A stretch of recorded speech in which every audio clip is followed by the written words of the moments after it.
कि योगी जी जिन नेताओं का चयन कर रहे थे, जिन प्रत्याशी का चयन कर रहे थे अयोध्या के लिए, उत्तर प्रदेश के लिए, उनका नाम ना देके अपने अनुसार नाम डाला गया, जिनको शायद जनता ने वो प्यार नहीं दिया कि हिंदू तुम्हारी कबर खुदेगी, दमे को तो खोद के दिखाओ, हम यहीं के यहीं खड़े हैं। सेकुलरिज्म मतलब क्या होता है सर? इंदिरा गांधी का लाया हुआ ये शब्द सेकुलरिज्म, सेकुलर, इसका मतलब क्या होता है आपको पता है? यूरोप में एक शब्द है विधवा, विधवा को एक्चुअल में सेकुलर कहा जाता है, मालूम? एक रूप है हिरण्यकश्यप का, जब वो प्रहलाद से प्रेम करते हैं तो बड़ा प्रेम सा विष्णु का रूप रहता है, लेकिन यही जब हिरण्यकश्यप का अवतार होता है तो खूंखार रूप आता है और वो बीच से हिरण्यकश्यप को फाड़ देते हैं। हिंदू और हिंदुत्व ये है। कुंभ में जितने हिंदुओं की भीड़ लगती है ना, उसमें आपको जाति नहीं पता चलेगा, और यदि कुंभ में जाने वाली वो पूरी की पूरी भीड़ एक बार संसद भवन की ओर मुड़ गई ना, एक दिन में ये हिंदू राष्ट्र घोषित हो जाएगा। ये हिंदुस्तान है, हिंदुओं का स्थान है। यहाँ पे मंदिर बनाने के लिए हमें इन 2 कौड़ी के लोगों से परमिशन लेने की जरूरत नहीं है। संविधान को मानने का ठेका केवल हिंदुओं ने नहीं ले रखा है, मुसलमानों को भी मानना चाहिए। सरिया को मानने वाले बात करेंगे, हमें संविधान सिखाएंगे। मुलायम सिंह यादव एक लड़की के बलात्कार पे कहते हैं कि लड़कों से जवानी में गलतियां हो जाती है, संविधान का हनन नहीं होता। कि संविधान को नहीं मानेंगे, सरिया का बात आया तो हाँ भाई, भारत में सरिया कानून चलेगा, चला के दिखाओ, वही सरिया घुसेड़ देंगे। हम क्या कट्टर पैदा हुए थे क्या? तलवार लेके पैदा हुए थे? नहीं, हम मुसलमान को मार देंगे, नहीं ना, हम भी तो नॉर्मल इंसान होंगे। लेकिन जैसा देश का माहौल हुआ वैसा हम बदले ना, तो इन्हें भी बदलना पड़ेगा। तो किसने अफजल मारोगे? हर घर से अफजल निकलेगा, हर घर में घुसकर मारेंगे। जिस घर से अफजल निकलेगा वो कोख नहीं पलने देंगे, जिस कोख से अफजल निकलेगा। भारतीय मुसलमानों का ताल्लुक सांप से कर रही है। भारतीय मुसलमानों की बात करें तो हम उनका समर्थन करेंगे। अब्दुल कलाम को पूजिए, हम खुद उनके समर्थन करेंगे। आप याकूब मेमन को पूजेंगे, आप अफजल गुरु को पूजेंगे, और आप चाहेंगे कि हम उनका समर्थन करें। देखिए, इस वक्त मेरे साथ एक ऐसी शख्सियत मौजूद है, खुशबू पांडे जी, जो अपनी बातें बड़े खुलकर रखती है, अपने विचार खुलकर रखती हैं, और अयोध्या को लेकर इन्होंने काफ़ी आवाज़ उठाई थी। लेकिन उसी अयोध्या को लेकर आज देश का विपक्ष टारगेट भाजपा को कर रहा है। क्या लगता है मैडम? देखिए, इस बात के लिए हमें बिल्कुल स्पष्ट रूप से सामने ये कहना चाहिए कि कहीं ना कहीं चूक भारतीय जनता पार्टी से हुई है, क्योंकि कुछ अंदरूनी सूत्र जो इस बात का हवाला देते हैं कि योगी जी जिन नेताओं का चयन कर रहे थे, जिन प्रत्याशी का चयन कर रहे थे अयोध्या के लिए, उत्तर प्रदेश के लिए, उनका नाम ना देके अपने अनुसार नाम डाला गया, जिनको शायद जनता ने वो प्यार नहीं दिया। और यही कारण है कि अयोध्या से उन्हें वो परिणाम नहीं मिल पाया, हम सबको वो परिणाम नहीं मिल पाया जो हमने सोचा था। क्योंकि कहीं ना कहीं 2024 के इलेक्शन में राम मंदिर और राम जी एक बहुत बड़े, एक कहते हैं ना टॉपिक बोले, बहुत बड़ा मुद्दा बन चुके थे कहीं ना कहीं। क्योंकि जो राम को 5 साल जो राम हमारे टेंट में रहे थे, वो राम भारतीय जनता पार्टी के कार्यकारिणी में हमारे देश में पुनः स्थापित हो सके, पुनः उनका आगमन हुआ है। तो जो अयोध्या से आया है परिणाम वो काफ़ी हद तक बहुत ही निराशाजनक है। बिल्कुल निराशाजनक है, क्योंकि वहाँ के संत भी दुखी हैं। लेकिन विपक्षी दल ये कह रहा है कि जो मोदी जी राम को उंगली पकड़ कर लेके गए थे अयोध्या, आज उन्हीं राम ने उंगली पकड़ कर मोदी को अयोध्या से बाहर कर। ये कहना गलत है कि जिस राम को उंगली पकड़ के लेके गए थे। सबसे पहली बात मैं आप लोगों की ये दूर कर दूं, बहुत सारे लोग ऐसे टिप्पणी कर रहे हैं कि राम को कोई कैसे ला सकता है। बात सच्चे, राम को कोई नहीं ला सकता। राम तो सर्वप्रथम यही है, हम आए हैं उनके जरिए। लेकिन जिस राम मंदिर जो हम सनातनियों का एक भव्य प्रतीक था, हमारी संस्कृति का प्रतीक था, उसे मुगलों के द्वारा तोड़ा गया और वहाँ बाबरी मस्जिद बनाई गई। पुनः 5 साल से वहाँ पे संघर्ष चल रहा था। हम हिंदुओं के रक्त बहे, बहुत सारे संघर्ष किए गए, लोगों ने गोलियां खाई, कोठारी बंधु जैसे 37 लोगों ने अपनी जान गंवाई, बहुत सारे ऐसे संघर्ष किए गए, और वो राम भारतीय जनता पार्टी के कार्यकारिणी में वहाँ पे स्थापित हुए। लेकिन इसी को अगर आप थोड़ा पीछे जाकर इतिहास में देखें तो 1990 में जब आडवाणी जी का रथ यात्रा हुआ था, तो उसका नेतृत्व करने वाले आदरणीय नरेंद्र दामोदर दास मोदी जी थे। इसलिए बार बार हम इस बात का आह्वान करते हैं कि जो राम को लाए थे, यानी कि जिन्होंने राम का टॉपिक उठाया था, जिन्होंने राम का मुद्दा उठाया था, राम मंदिर का, हम उनको लाएंगे। और राम ने बाहर नहीं किया, वहाँ की प्रजा ने किया है। और प्रजा ने इसलिए किया क्योंकि जिस जगह से जो प्रत्याशी निर्वाचित किए गए थे वो उनके मन लायक नहीं थे, वो उन्हें पसंद नहीं आए। जो बात है सच्चाई, मोदी जी का नारा है सबका साथ सबका विकास, लेकिन किसका साथ और किसका विकास करना है ये शायद इस परिणाम के बाद मोदी जी को समझ आएगा। मोदी जी, अच्छा खुशबू जी, एक बात बताइए, आप कई सालों से लगातार राम मंदिर के पक्ष में बातें उठाती आई हैं और काशी मंदिर के पक्ष में आवाज़ उठा रही है, मथुरा के पक्ष में भी आवाज़ उठा रही हैं, लेकिन जिस तरीके का बहिष्कार जिसे विपक्ष कह रहे हैं कि अयोध्या से हुआ है भाजपा का, अभी आप उन मुद्दों को उठाएंगी? देखिए, मैं मुद्दा हमेशा उठाते रहती हूँ और ये कोई मुद्दा नहीं है, ये धर्म की बात है, हमारे मंदिरों की बात है। लेकिन आप ये कह रहे हैं कि भारतीय जनता पार्टी का सफाया हो गया, अयोध्या से, उत्तर प्रदेश से नकार दिया गया, ये नहीं है। राजनीति में उतार चढ़ाव सब कुछ होते हैं, ठीक है। और ये जो परिणाम है, मैं बार बार ये कहूँगी कि भारतीय जनता पार्टी के लिए ये बहुत बड़ा संदेश है, क्योंकि कहीं ना कहीं भारतीय जनता पार्टी को हिंदुओं का पार्टी कहा जाता है ना, हिंदुओं की पार्टी कहा जाता है। लेकिन भारतीय जनता पार्टी के द्वारा कुछ हिंदू भी ऐसे थे जो नाखुश थे उनके कार्यों की वजह से, या जो भी आप कहें, हम जैसे भी हिंदू बहुत जगह नाखुश, जैसे कि मुलायम सिंह यादव को ये पद्म विभूषण दिया गया, जिसने राम भक्त पे गोली चलाई, है ना। उनके बेटे बयान देते हैं कि केवल मुस्लिम बहनें हमारी बहन हैं, बाकी से में कोई मतलब नहीं, हिंदुओं से कोई मतलब नहीं। जो ऐसे बयान देते हैं उनको लोग सत्ता में लाते हैं, और ऐसे परिणाम तो कहीं ना कहीं भारतीय जनता पार्टी को इन सब चीज़ों से बहुत बड़ा सीख मिलेगा। अच्छा, जैसा खुशबू जी आपने कहा कि बीजेपी जो है वो हिंदुओं की पार्टी है, इससे मेरे को एक सवाल मेरे जहन में उठ रहा है कि आखिर क्या कारण है कि भाजपा की रैली में हमें हिंदुओं के झंडे देखने को मिल जाएंगे और तिरंगा देखने को मिल जाएगा, लेकिन विपक्षियों की रैली में, जो सेक्युलर कहते हैं खुद को, उनकी रैलियों में आखिर पाकिस्तान के झंडे क्यों नजर आते हैं? यही तो बात है सर, ये कहते हैं लोकतंत्र खतरे में है। अब मुझे एक बात का जवाब दें कि ये देश में कौन सा लोकतंत्र चाहते हैं, क्योंकि इस देश में नेता इटली से आ जाते हैं, वोट देने बांग्लादेश से आ जाते हैं, नारे पाकिस्तान के लगते हैं। इनको और कौन सा लोकतंत्र चाहिए भैया? और कितना अच्छा लोकतंत्र चाहिए बताइए? तो ऐसे लोग हैं जो कहीं ना कहीं देश की स्थिति को भी खराब करने की कोशिश कर रहे हैं। और इस तरह आप देखे होंगे वायनाड में भी जब पिछली बार उनकी जीत हुई थी, पाकिस्तान जिंदाबाद के नारे लग रहे थे। अभी मैंने 2-4 वीडियो देखे हैं जिसमें से ये कहा जा रहा है कि हिंदू तुम्हारी कब्र खुदेगी, दम है को तो खोद के दिखाओ, हम यहीं के यहीं खड़े हैं।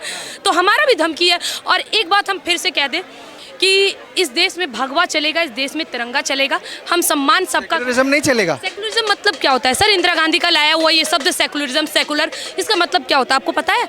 यूरोप में एक शब्द है विधवा, विधवा को एक्चुअल में सेकुलर कहा जाता है, मालूम?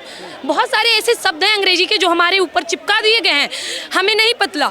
शब्द तो चलिए आप उससे जोड़ रही हैं, लेकिन धर्मनिरपेक्ष देश जो जिसको कहते हैं भारत को, उसका क्या? धर्मनिरपेक्ष का मतलब क्या होता है? आप सभी धर्मों का सम्मान करें। आप सेकुलर तब कहलाएंगे जब आपको हिंदू होने पे शर्मिंदगी महसूस होगी। यदि आपको हिंदू होने पे शर्मिंदगी महसूस नहीं हो रही है तो आप सेकुलर नहीं हैं। अगर आप कह रहे हैं कि नहीं नहीं हिंदू में ये देवी देवता अरे कहाँ से आ गए, ये राम नहीं बनना चाहिए, राम मंदिर नहीं होना चाहिए, तब आप अच्छे सेकुलर कहलाएंगे। यही अगर आप राम मंदिर का समर्थन करेंगे, आप मस्जिद का भी समर्थन करेंगे जिसको जो अभी बन भी रही है, तो आप बोलेंगे नहीं नहीं ये तो गलत है। अच्छा, कह रहे हैं कि हिंदू होने पे शर्म आनी चाहिए। राहुल गांधी ने एक बात बोली थी कि हिंदू होने से परहेज नहीं है, लेकिन हिंदुत्व से परहेज है। उन्हें पता है हिंदू और हिंदुत्व का मतलब क्या है, उन्हें पता है हिंदू और हिंदुत्व का अर्थ क्या है, उन्हें ये भी पता है। जिनको जो अपने क्या कहते हैं कुर्ते के ऊपर जनेऊ पहनते हैं, कभी टोपी पहन के नमाज पढ़ने मस्जिद में जाते हैं, चुनावी माहौल आया, उन्हें देखा कि नहीं नहीं अब तो राम नाम जपना पड़ेगा, नहीं तो वोट नहीं मिलेगा हिंदुओं का, तो ये मंदिर चले गए, कुर्ता के ऊपर जनेऊ पहन लिए, इनकी बहन राधे माँ बन के बैठ गई। तो ऐसे लोगों से आप हिंदू और हिंदुत्व का क्या मतलब समझ सकते हैं सर? क्या उच्चारण निकाल सकते हैं? एक रूप है हिरण्यकश्यप का, जब वो प्रहलाद से प्रेम करते हैं तो बड़ा प्रेम सा विष्णु का रूप रहता है, लेकिन यही जब हिरण्यकश्यप का अवतार होता है तो खूंखार रूप आता है और वो बीच से हिरण्यकश्यप को फाड़ देते हैं। हिंदू और हिंदुत्व ये है, ठीक है। अच्छा, जैसे हिंदुत्व की लहर एक तरीके से चल रही थी, सनातन की बातें होती थी कि 400 पार आएगा तो हिंदू राष्ट्र घोषित होगा, 400 पार आएगा तो हिंदुत्व एकजुट होगा, लेकिन वो लहर का आपको लगता है कि वो दब गई है, दब जाएगी? देखिए मैं एक चीज़ आपको बता दूं कि ये कहना कि 400 पार आएगा तभी हिंदू राष्ट्र बनेगा, 400 पार आएगा तभी हिंदू जीतेंगे, ये सरासर मूर्खता वाली बात है। अगर हिंदू राष्ट्र बनाना हो ना, हमारे हाथ में एक दिन है, एक दिन में बन सकता है। जानते हैं कैसे? ये कोई बच्चों वाली बात नहीं, मैं बता रही हूँ। जिस हिंदू राष्ट्र की बात कर रहे हैं ना, जय हिंदू राष्ट्र, जय हिंदू राष्ट्र, कुंभ में जितनी हिंदुओं की भीड़ लगती है ना, उसमें आपको जाति नहीं पता चलेगा। और यदि कुंभ में जाने वाली वो पूरी की पूरी भीड़ एक बार संसद भवन की ओर मुड़ गई ना, एक दिन में ये हिंदू राष्ट्र घोषित हो जाएगा। ये बच्चों वाला खेल नहीं होता है, हमें ये बच्चों वाला खेल हमें नहीं पता। संविधान की रिस्पेक्ट करते हैं, देश को मानते हैं, इसीलिए उन्हीं के अनुसार चल रहे हैं। भारत इकलौता ऐसा देश है जो अपने राम मंदिर के लिए, अपने ज्ञान वापी के लिए, अपने काशी मथुरा के लिए लगातार लड़ रहा है। बताइए कौन सा ऐसा देश है जो अपने बहुल, जहाँ पे हिंदुओं की बहुल संख्या है, जहाँ पे मुसलमानों की बहुल संख्या है, उन्होंने मस्जिद के लिए लड़ाई की हो। यहाँ हिंदू आपस में लड़ रहे हैं, क्यों? हम मंदिर नहीं बनने देंगे, हम मस्जिद नहीं बनने देंगे, आपस में ये लोग लड़ रहे हैं। अरे ये हिंदुओं का देश है सर, ये हिंदुस्तान है, हिंदुओं का स्थान है, यहाँ पे मंदिर बनाने के लिए हमें इन 2 कौड़ी के लोगों से परमिशन लेने की जरूरत नहीं है।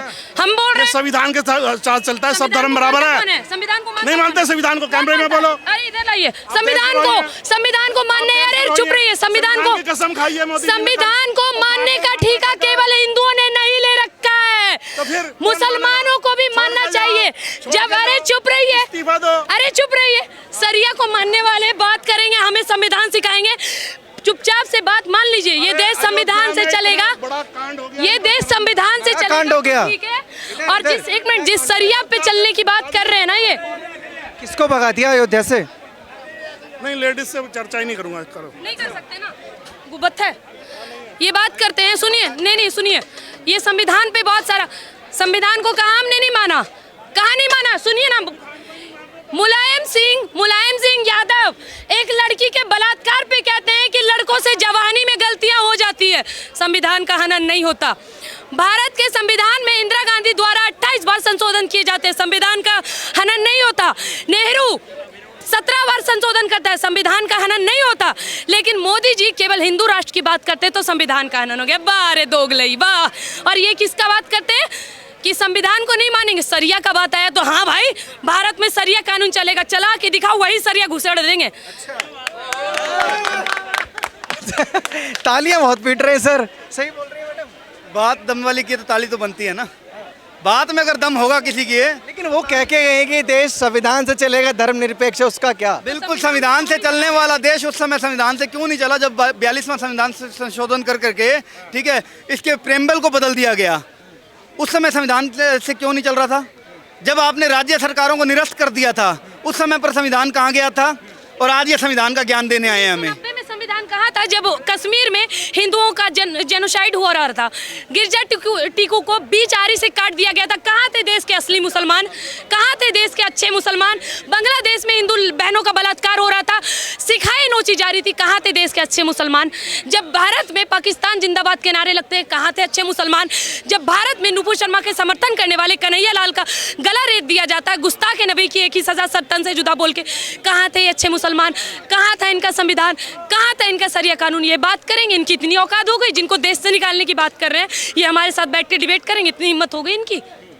डिबेट तो करके गए, लेकिन एक बड़ा सवाल वाकई में बीजेपी पर खड़ा हुआ है, क्योंकि विपक्ष कहता था राम मंदिर का मुद्दा बीजेपी के लिए अहम है और वहीं से वो हारे हैं।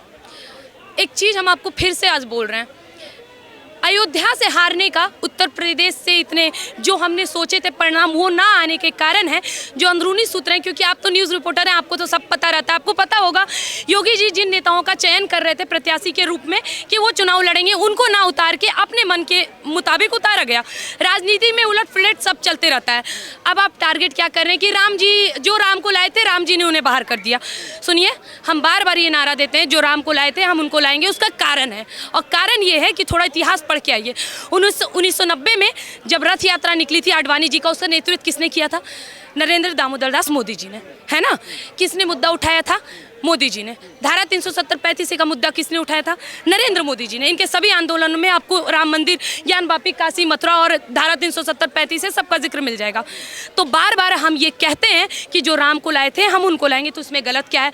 आप केवल सीट नहीं आई, आप इस पे जज कर रहे हैं, केवल सीट नहीं आई इस पे जज कर। ठीक है खुशबू जी, एक सवाल मैंने पहले भी पूछा था कि जैसे पूर्ण बहुमत नहीं है बीजेपी के पास, अभी जो आपके मुद्दे हैं काशी और मथुरा, वो संभव हो पाएगा? अरे बिल्कुल हो पाएगा, मैंने क्या कहा, एक दिन में संभव हो पाएगा। हिंदुओं को जागने तो दीजिए, हम ही तो पढ़े हैं, यहाँ पे बैठे हुए तो हैं हिंदू को जगाने के लिए। किस बात, सुनिए, सालों में नहीं जागे, अब क्या? नहीं 10 साल पूर्ण बहुमत था भाजपा के पास। सर ये आज नहीं है ना, 70 साल का ये कचरा तो दिमाग में। देखिए एक बात बताते हैं, 1947 में हमारा देश आज़ाद हुआ, लगातार 5 बार शिक्षा मंत्री मुसलमान बने, उन्होंने अपने अनुसार हम लोगों को पढ़ाया, अपने अनुसार दिमाग में भरा। वही आज कहीं ना कहीं कीड़ा बन के इनके मानसिकता पे सबसे बड़ा हनन कर रहा है। निकालने में समय तो लगेगा ना, 10 साल में हम जैसे हिंदू तो उठे ना सर।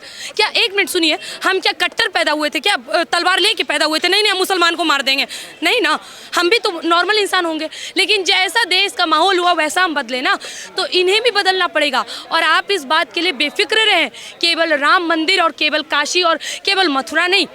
देखिए राम मंदिर में आप लोग बहुत ही ईजिली ले रहे हैं, जानते हैं उसका कारण क्या है? कारण बताते हैं। बात मर्यादा पुरुषोत्तम श्री राम की थी, इसलिए हमने मर्यादा में रहकर अपना राम मंदिर लिया। जब बात श्री कृष्ण की आएगी तो छल करना स्वाभाविक है, और भोला बन के अभी काशी मांग रहे, भैया दे दो यार हमारा है, क्या है कि महादेव का तांडव भी झेल नहीं पाएंगे। आप क्या बात करते हैं कि बन नहीं सकता है। मुझे तांडव करने की बात करें, छल भी करने की बात कर रही हैं, और आपने कहा कि हिंदू जागेगा, जागरूक होगा, मुसलमान जागरूक नहीं होंगे, क्या लगता है? कौन से मुसलमान को जागरूक करना चाहते हैं आप? किस इस देश के भारतीय मुसलमानों की बात जो कांग्रेस करती है। अच्छा, कौन से मुसलमान? वो जो याकूब मेनन के साथ हाथ मिलाते हैं या जो अफजल को गुरु बनाते हैं? कौन से मुसलमान? ऐसे मुसलमान को तो कभी नहीं जगने देंगे, और जगेंगे तो वही वाला बयान है। कन्हैया कुमार ने क्या कहा था कि तो किसने अफजल मारोगे, हर घर से अफजल निकलेगा, हर घर में घुसकर मारेंगे, जिस घर से अफजल निकलेगा वो कोख नहीं पलने देंगे, जिस कोख से अफजल निकलेगा। लेकिन सारे मुसलमानों की बात होती है ना, या हाँ इधर आइए, सारे मुसलमान अच्छे हैं नहीं होते हैं, या फिर सारे मुसलमान, मैं बता रही हूँ, ज़रूरी नहीं सारे मुसलमान बुरे हों, ज़रूरी नहीं सारे हिंदू अच्छे हों। एक भाई ने बड़ा अच्छा बात कहा था, आपके घर में सांप आता है, सभी सांप जहरीले नहीं होते, लेकिन जब आपके घर में सांप आता है तो आप उसको डसवा के देखते हैं कि ये जहर देता है या नहीं, नहीं ना, तो वो मौका हम नहीं दे सकते। भारतीय मुसलमानों का ताल्लुक सांप से कर रही है। भारतीय मुसलमानों की बात करें तो हम उनका समर्थन करेंगे। अब्दुल कलाम को पूजिए, हम खुद उनके समर्थन करेंगे। आप याकूब मेमन को पूजेंगे, आप अफजल गुरु को पूजेंगे, और आप चाहेंगे कि हम उनका समर्थन करें? कतई नहीं।